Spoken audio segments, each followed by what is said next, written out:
আজকে কচুরলতি রান্না করব, চিংড়ি মাছ দিয়ে রান্না করব। এতে সর্ষে দিলেও ভালো হয়, কিন্তু আমি সর্ষেটা দেবো না। পেঁয়াজ রসুন আর আদা জিরে বাটা দিয়ে চিংড়ি মাছ দিয়ে করব। এখন একটু ভাপিয়ে নিচ্ছি, একটু হালকা সেদ্ধ করে নিলে তাড়াতাড়িও হবে, ভালো লাগবে, আর অত যদি মুখটুকু কিছু চুলকবে না। এটা করে নিই, চাপা দিয়ে দিলাম। ছেলের অফিস যাওয়ার টাইম, খুব তাড়াহুড়ো এই সময়টা, ওকে টিফিন দিতে হয়। টিফিন হয়ে গেছে ওর, এইবার ওর রান্না। তা রাত্রি 12টার সময় তো আর ও রাত্রিরে ফেরে 12টা, সাড়ে 11টা 12টায় ফেরে। তা তখন তার এইসব কচু ভালো লাগবে না, ওই জন্য এখনও অফিস যাওয়ার সময় একটু করে দিচ্ছি। খুব তাড়াহুড়ো, এইসব পেঁয়াজ কেটে রেখেছি। আর এদিকে কচুরলতিটা বসাবো, আর এদিকে ওর জন্য 2 পিস এই যে মাছ, এই মাছ একটুখানি কালো জিরে দিয়ে পাতলা ঝোল টাইপের ঝোল করে দেবো। এইটা খেয়েও অফিস চলে যাবে। এখন এই কচুরলতির জন্য এই পেঁয়াজটা ছেড়ে দিলাম, পেঁয়াজ রসুনটা।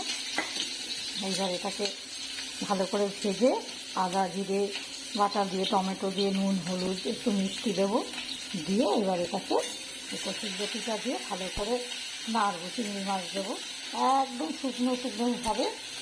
দেখা যাক কীরকম হয়। আমি প্রথম করছি, আগে কোনো দিন করিনি। কেননা আমাদের শ্বশুরবাড়িতে আমার শাশুড়ি খুব একটা খেত না এইসব কচু বেশি, তো খুব একটা খেত না। তা কালকে বাড়ির সামনে এসছে, আমার বর বলে কচুরলতি খেতে পারো তো, কচুরলতি খাওয়া ভালো। আমি তো খাবে বলে, হ্যাঁ খাবো। আমি তাহলে একটুখানি নিই, ওই নিয়ে এই প্রথমবার ওই জন্য এই কচুরলতিটা করছি, দেখা যাক কীরকম হয়। হ্যাঁ, আর এইদিকে মাছটা, এই যে মাছের তেলও গরম হয়ে গেছে। মানে এই অফিস যাওয়ার সময়টা খুব তাড়া থাকে আমার,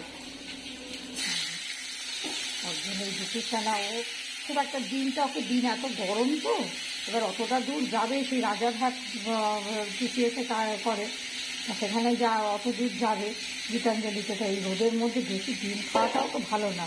ওই জন্য 2টো মাছের পাতলা ঝোল করে দেবো, একদম কালো জিরে ফোড়ন দিয়ে। এইটাও খুব ভালোও আছে, গরম গরম এই মাছের ঝোল আর এই কচুরলতি খেয়ে অফিস চলে যাবে। এখন করে নিই। আমার কচুরলতি রান্না হয়ে গেছে, ছেলের মাছের ঝোলও হয়ে গেছে।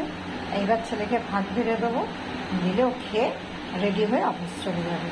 তারপর বেলার দিকে আমাদের যা হোক আর একটু কিছু করে নেবো, ব্যাস আমার রান্না তাহলে হয়ে যাবে।